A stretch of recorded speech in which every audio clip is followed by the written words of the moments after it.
everybody. Happy Halloween! That's the day that it is. If you are listening to this somewhere ages and ages hence, today, the day that this episode was released was Halloween 2022. Perhaps if you are in the future, you can tell whether or not life in the world has gotten better or if it has gotten worse. And we are living blissfully ignorant in Halloween of 2022. Or not, and things have taken a turn for the better. Anyways, I don't know why we're starting off in this very, existential start. This is very atypical. Welcome, everybody. Thank you all so much for joining me today. This is the Fearcast podcast. I am your host, Kevin Foss. I'm a licensed therapist. I do OCD and anxiety stuff. If y'all have listened, you know that by now. We do question and answers. Email me. Go over to fearcastpodcast.com. Send me a message over the submit a question link. Audio questions get bumped up to the tippity top of the list. And I will put that on the next episode. So today I do not have audios. I'm sorry. I love them. You love them. We all love them. Send them to me. Send me a link to your recording of your voice. Send it through an app. Send it through you can record it on your phone and email it to me over at questions@fearcastpodcast.com. Send me a message over at Instagram. I'm over at the Instagrams, or as I've said before, Instantgrams, for a very weird reason. It's unimportant. I'm Fearcast Podcast over there. If you like the show, I hope you like the show. If you like the show, you're right. If you don't like the show, I'm sorry you don't like it, and I'm sorry it's terrible to you. But if you like the show, I think you're right. So I'm in a very weird mood. Everybody, hear me out. The moving saga of my life continues. This weekend is the big push. Today, I'm recording this on Friday before Halloween. We're doing a big push. We're packing up stuff. Tomorrow the van comes. People are going to help. We're going to take everything over to the new house, and half the house is being worked on. It's like they've taken other rooms and they're doing construction on the house, so we can't even move into half of the stinking house, and everything's covered in dust. And with my lung stuff, super great. And with, I have young children who, if they had it their way, they would lick the floor of dust. And I mean, I'm fine with licking stuff off the floor, but, we just had asbestos removed. I don't know what it's going to do, but, I don't know. We have to accept the uncertainty. Maybe they are. The reality is they're going to. My children lick the floor. They're very weird. Children are weird. If you have children, you know. So anyways, I'm in a very goofy mood today. I hope today's questions go well. Today we're going to go over two questions, but before we jump into those, I just want to make another announcement. IOCDF, the online version of this, 2022 is coming up next weekend. So the first weekend in November, that will be the weekend. So if you have not signed up, if you are new to OCD, if you want to learn more about OCD, if you want to hear some fantastic speakers, check it out. There is a fee for it. I don't know what it is. You can go over to iocdf.org and you can learn all about it there. I also make that announcement because I am speaking. I'm speaking with two of my favorite people in OCD land, Kelly Franke and Lauren Rosen. And we're going to be leading one group, and we're going to be doing one talk, and they're going to be doing other talks, and it's a whole thing. So check it out. If you do join the talk, say hi, do a wave, whatever it might be. Again, if you like the show, back to that previous point, write a review. Put a like, put a star, put a thumbs up, whatever it is at your platform, and it means the world to me. I just read, and I'm so behind in emails, I just read a very heartwarming email from Daniel where he sent a lovely message over to me expressing some appreciation for the cancel culture episode of many years ago, many years ago. But Daniel, I'm so happy that episode was relevant to you, and it resonated with you, and it helped. That is your email, and yes, it did turn out to be long, but that's fine. You got everything out you needed to get out. But it is the reminder of why I do this, and it means the world to me. And I appreciate you sending it to me. So if this podcast has been helpful, I'm not going to read it. I know I, since Daniel, have done success stories as an option, and I'm not going to read the whole email. But if you have a success story, go over to fearcastpodcast.com.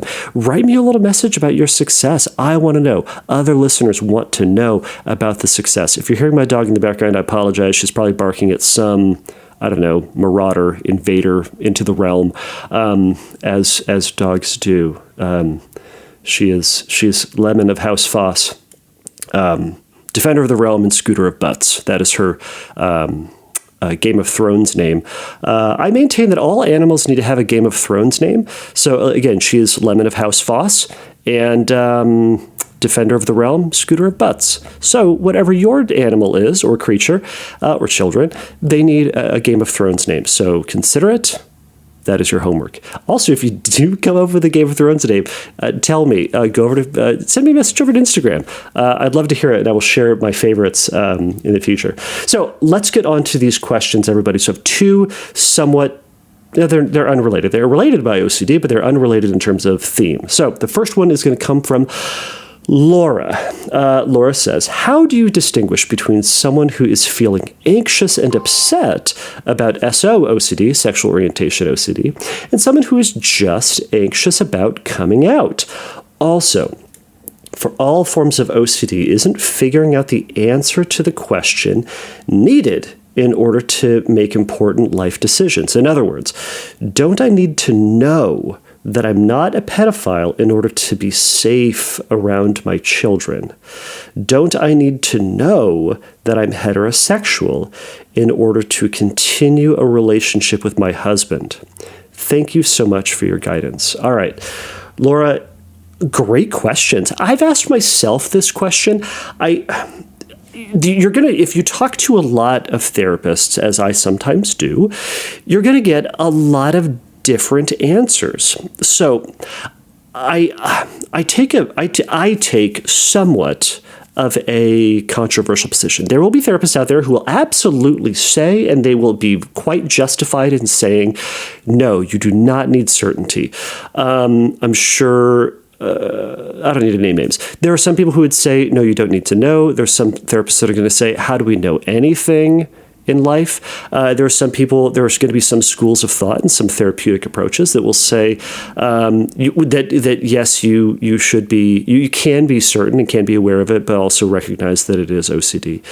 So Laura, my position on this, and so you have a couple of questions here. So in terms of, all right, so in terms of trying to figure out the answer, I'm torn on this. You've heard me say this already. I'm torn on this because you say, don't I need to, isn't figuring out the answer to the question needed in order to make important life decisions? Kind of. In order to make, quote, important life decisions, we do give it some thought.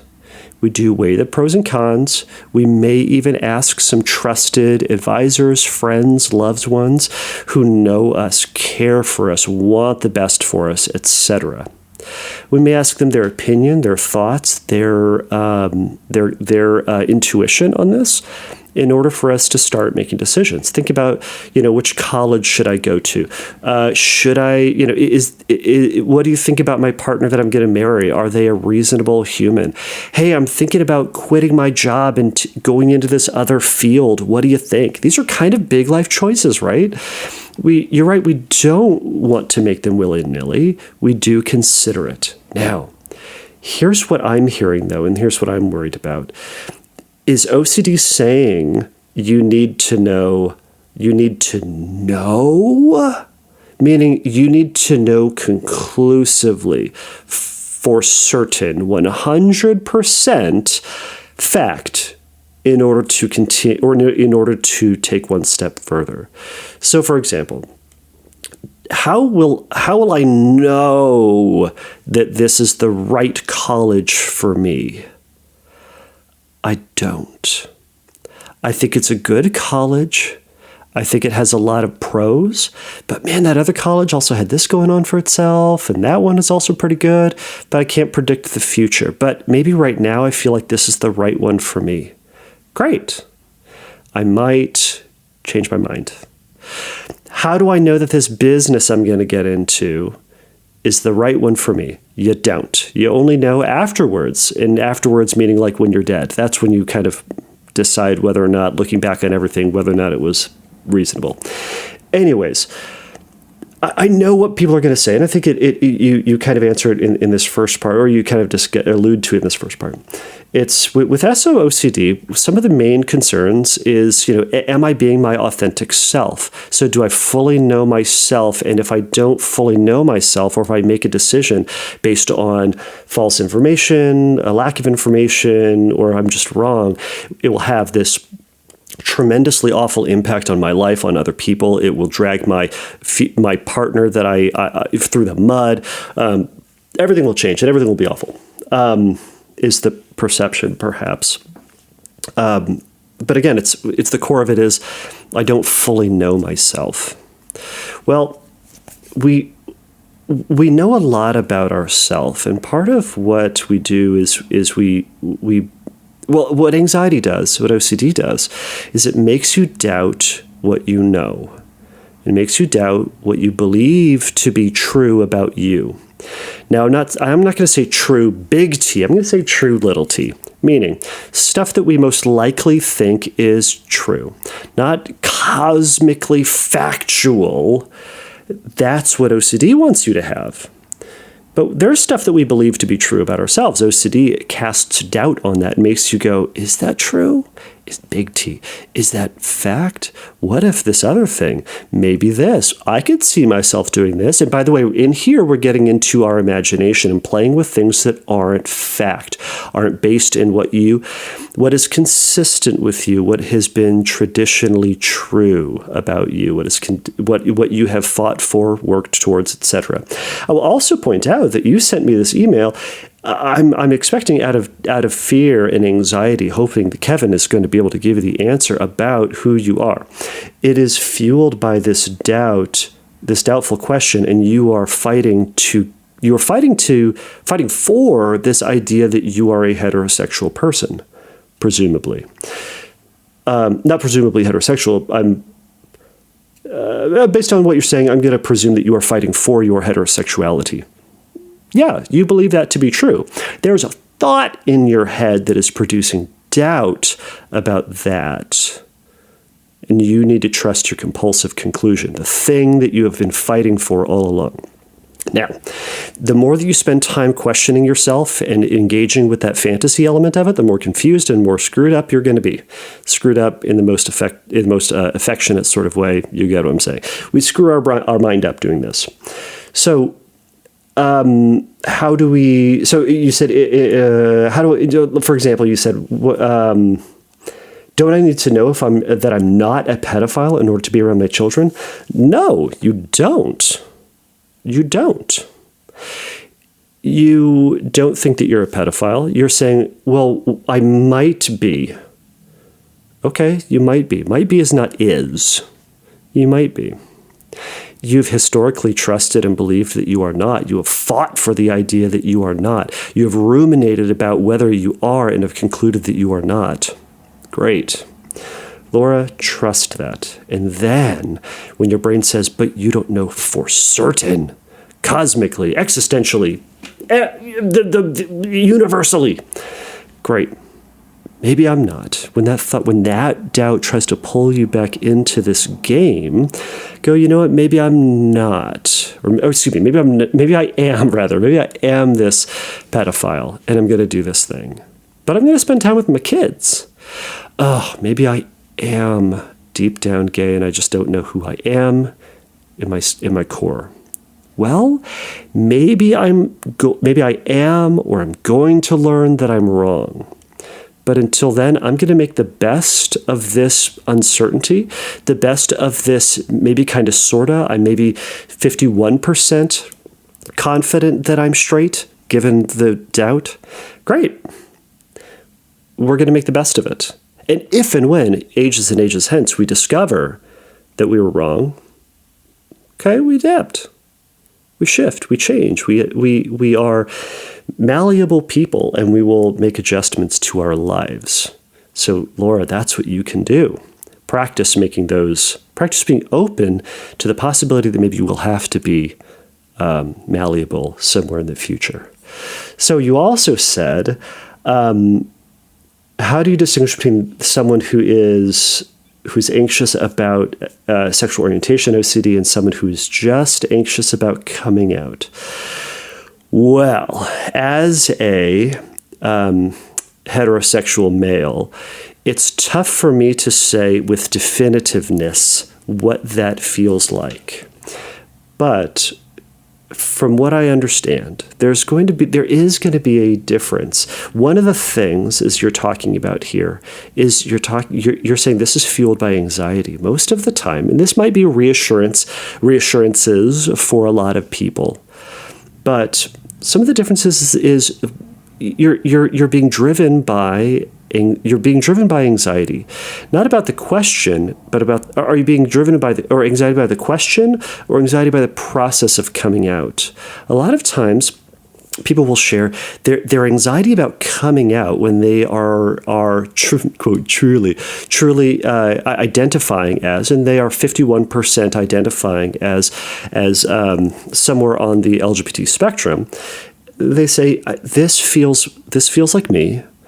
What's most anxiety provoking is what this is going to do by me coming out, by me sharing this, by me telling my grandma, telling my mom, etc., telling my dad, whoever.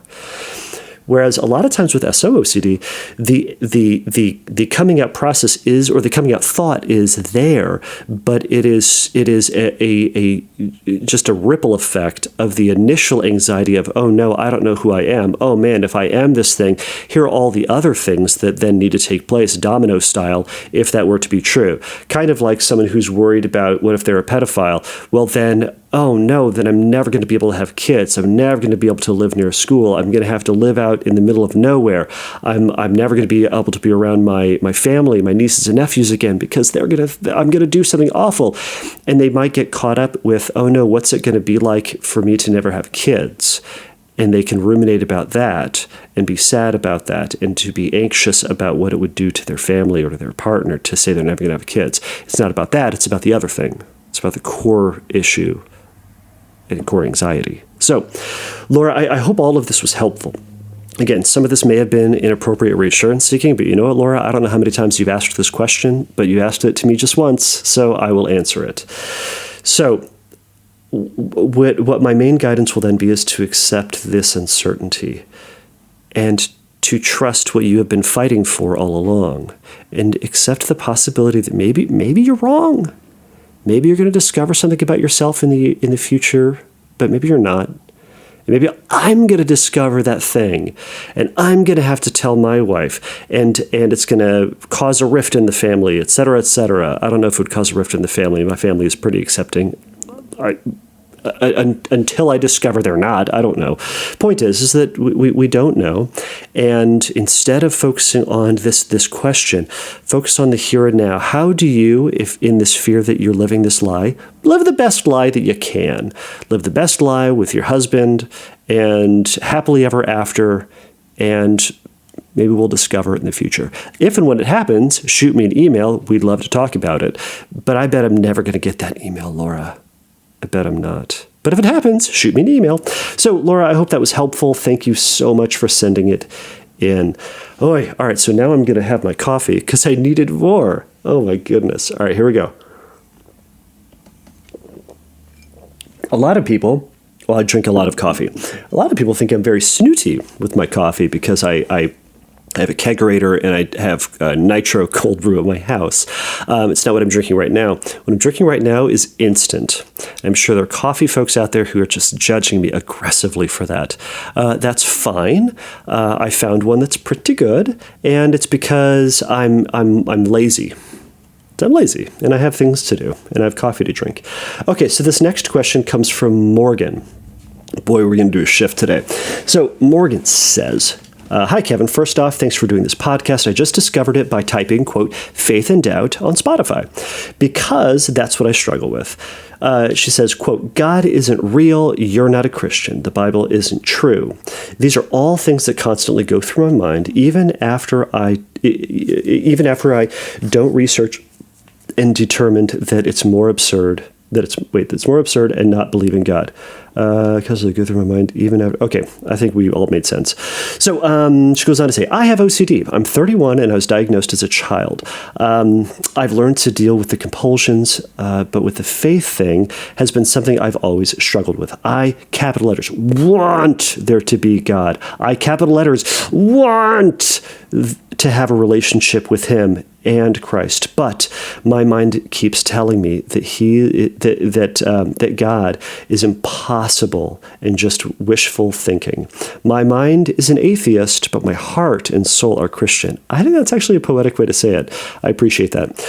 She goes on to say, all I want to be is firm in my faith. I truly, truly can't put into words how much I want to have faith. It makes going to church hard because I really feel like a fake, like I don't deserve to be there and say that I'm a Christian because of my abundance of doubt and lack of faith.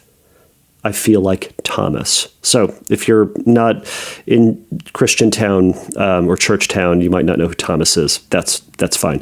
Google Doubting Thomas. You'll learn all about him. He's a fun one.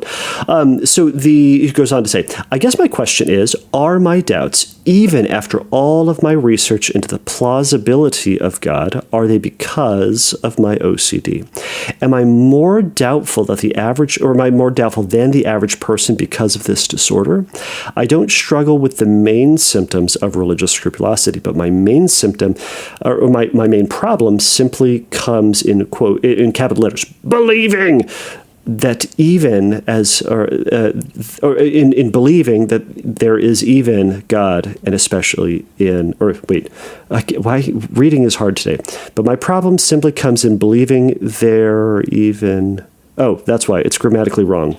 Okay, I should have edited this. My problem is simply believing that there is a God and believing especially in Christ. There we go. Words. Any answers, advice, or prayer you can provide are greatly, greatly appreciated. Thank you. All right. Morgan, thank you so much for this question. We're going to hear this all the time from my Scroop clients.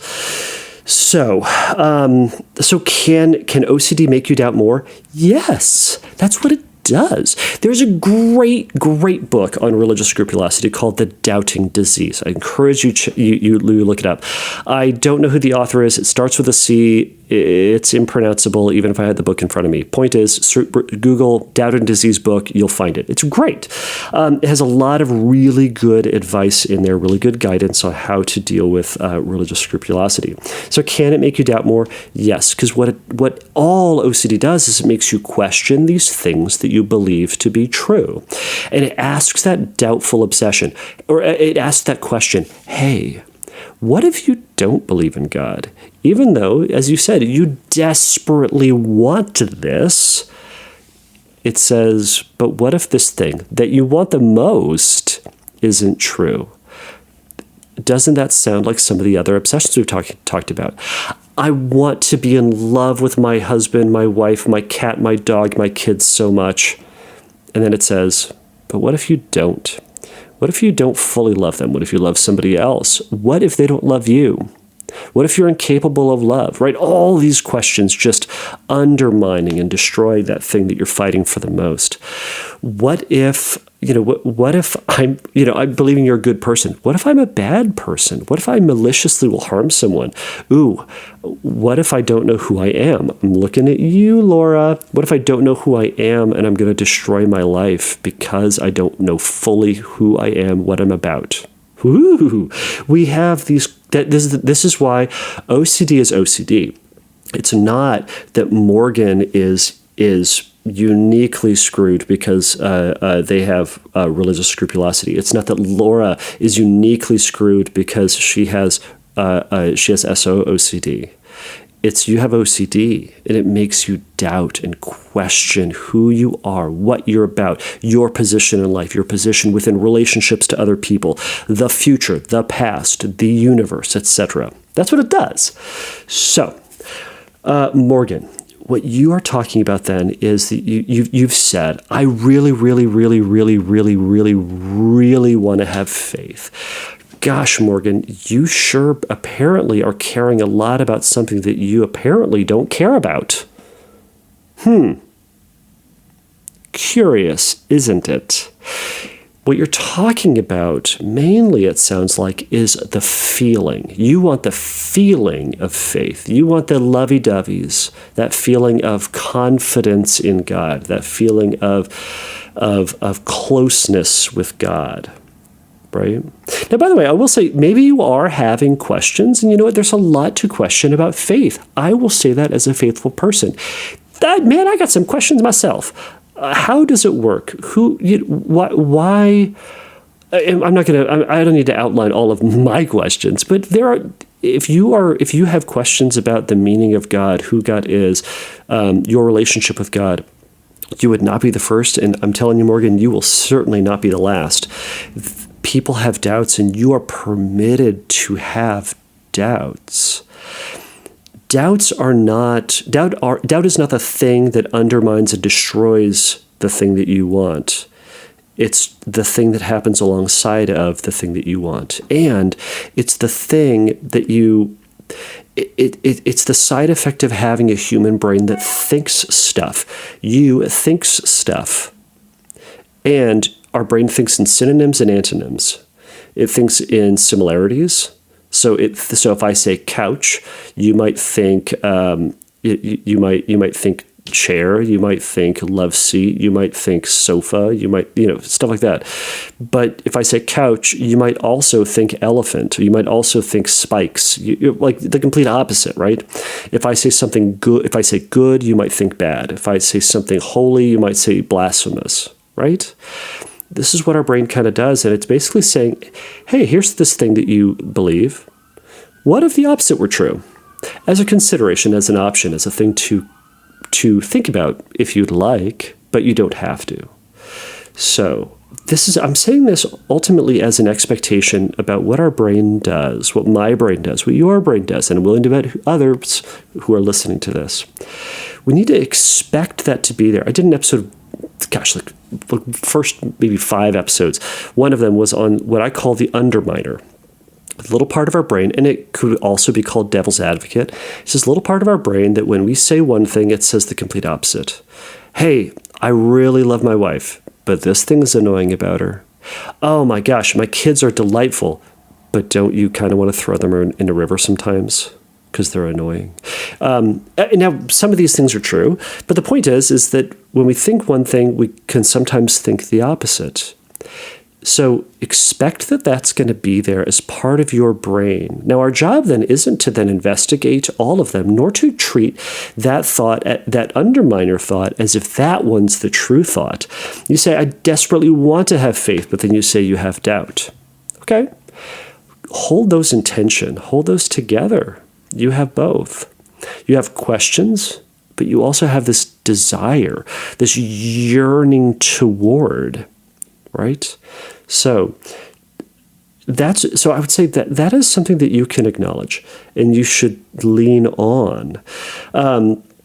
You're kind of talking about that you ultimately want to have faith. Now, Ted Witzek, who's a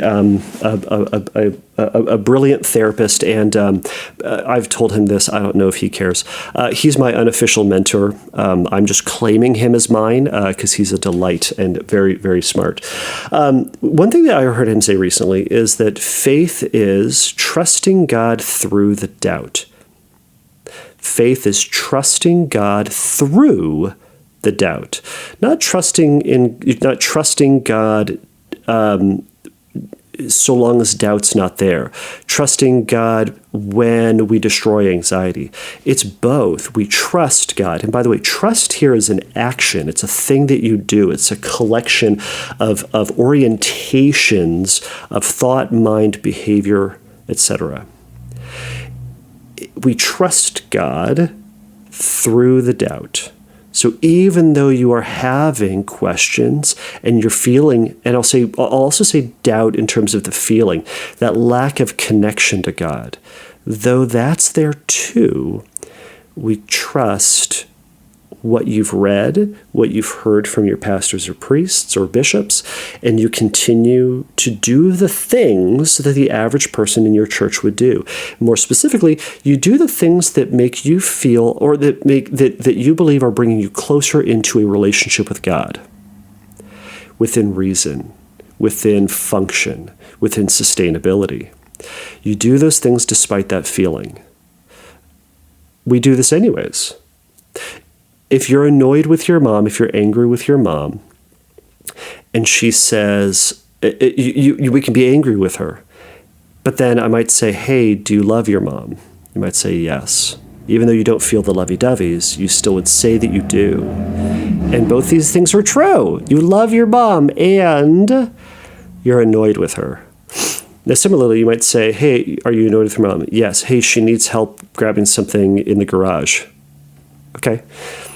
You do the thing for her because you love her, because you care for her, because in your heart of hearts, you want to be maintaining this relationship. So you would probably drag your butt out there to go do that thing. Even though you don't want to, you do it. Now, these are kind of loose examples, but that's how it comes within this, is that we cling to our faith even when we're feeling doubtful and trusting that, you know what, God knows. I've given this example before, and I believe this is an example that I didn't come up with, but Jamie Eckert came up with, and Morgan, you might have listened to this episode. She reminded me that at the end of the story in Job has gone through a lot of stuff in his misadventures, or his... misadventures, I don't know, trials? Maybe that one's better.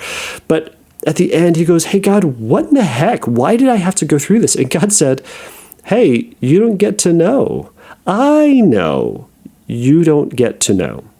It tells us we're not going to get all the answers. And yet, Job continued to trust and take those steps. So there are a lot of other examples I could give, and I'm not going to bore everybody with more of those examples. But that's what we do. That's what we do as faithful people, especially faithful people who have thought in our head, and faithful people who have questions and have doubts. And you're allowed to have those questions. So that's something that I would encourage you to do, is to practice sitting with those things in tandem, and what it feels like to have that doubt or to have that disconnection, but continue to do the things that promote connection, not in this compulsive manner, but as this thing that you've said, this is what's healthy for me to do. And trying to build that relationship. And if you feel great one day, awesome. If you feel awful the other day, that's fine. That's part of the process. We're going to ride those waves of connection. So I know that's kind of all over the place, and I hope that all makes sense. Let's see if I'm missing anything. I'm probably missing a ton. Right. But okay. So again, you say you're struggling. The problem simply comes in believing even that there is God. Gosh, again, Laura, or excuse me, again, Morgan, you keep fighting for believing. It sounds like you believe. I want to know what you mean by believe. Do you mean that you feel fully connected to God, that you feel this overwhelming 24-hour-a-day constant orgasm of happiness and delight with God? That's what I hear a lot of. That's what they expect. And that's to a certain degree, and I'm going to come down on churches for this. Stop saying that that's what it means to be a faithful person, because you aren't either. We have bad days. We feel down. Some people interpret that or say that is a lack of faith. It's not. It's because you're a human and you have dynamic emotions, and we can have joy. The whole idea of like being joyful in our sorrows or joyful in our trials, or I'm screwing up that verse. Joy does not necessarily mean the feeling. of happiness. Happiness is transitory. Joy is that thing that we continue to do because it is meaningful to it. I have joy in being a therapist, and man, is it annoying sometimes and hard. I have joy doing this podcast, but man, does it take time and is it's time consuming, and sometimes it's annoying and sometimes it's a struggle, but I find joy in it because it's meaningful to me. So that it's not happiness all the time. And yes, doing a podcast and being a therapist, of course, it makes me happy a lot. I clearly am having a good day today, but some days I'm not, and I ride through that because that's what I expect as a human. Morgan, expect this human relationship with God too. So I would, again, question and look at and acknowledge whether or not believing to you means that or something else. Now, if you have further questions, again, I would encourage you to find a therapist and to kind of unpack further a lot of this stuff, and finding an OCD therapist, and if possible, finding a therapist that specializes or knows anything about religious scrupulosity. I think that can really help push you in a good direction. 2 books to check out: The Doubting Disease, and also check out Can Christianity Cure My Obsessive Compulsive Disorder by Ian Osborne. That book, there's a lot of very great examples. The key part to it, I think, could be a pamphlet, and it's more near the latter half of the book, but there are a lot of fantastic examples that I think will be really beneficial to you. So, Morgan, thank you so much, and I certainly hope that you're able to find what you're looking for, but also trusting that, or learning to trust. I'll leave this, the last thing I'm going to say, because I also have a session coming up, is Hebrews 11:1, I'm going to mess up the verse, but it's something like, faith is being certain of what we hope for and sure of what we do not see. Maybe it's the reverse. Sure of what we hope for and certain of what we don't see. I think it's that one in the one translation. But certain of what we hope for, not what we have, right? It's not, as Alec Pollard would say, it's not very admirable to believe that today is Friday. It is Friday. Everyone knows that. But to believe in something that we have hope in, that we're certain of stuff that we don't see, that is outside of our existence, is admirable and is hard and is weird and is life-giving as well for some. So I would encourage you to kind of think about that, of what that then means, what that verse can mean for you. All right, everybody, this is not meant to be a sermon, and I kind of fell into sermon town, and I apologize for anybody who is not in Jesus town or doesn't care, or otherwise is annoyed by me talking about faith. It's something that I care about, and I want faith to be good for people who want it to be good. So if this is not me proselytizing, this is me saying, Morgan, I want you to have the fullest faith that you can, and I hope you find it. So I'm going to slide that ending music in here. I thought today I should write like scary music for the podcast, but realized with moving, there ain't no way I'm going to do that. All my instruments are packed up anyhow. So everybody, again, if you have feedback for me or feedback for Laura, feedback for Morgan, message me over at fearcastpodcast.com or message me over at Instagram on fearcastpodcast over there, and I'll put that criticism up there. Again, if you like the show, I certainly hope that you do.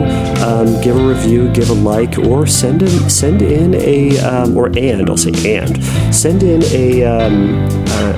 success story. That would be fantastic. So, everybody, please remember that the Fearcast is not a substitute for psychotherapy. If you need a little bit of help in your recovery, go over to fearcastpodcast.com and click on the Find Help link, and there's going to be some stuff for you there. Lastly, everybody, until next time, take a risk, challenge yourself, and don't take your brain too seriously. Bye.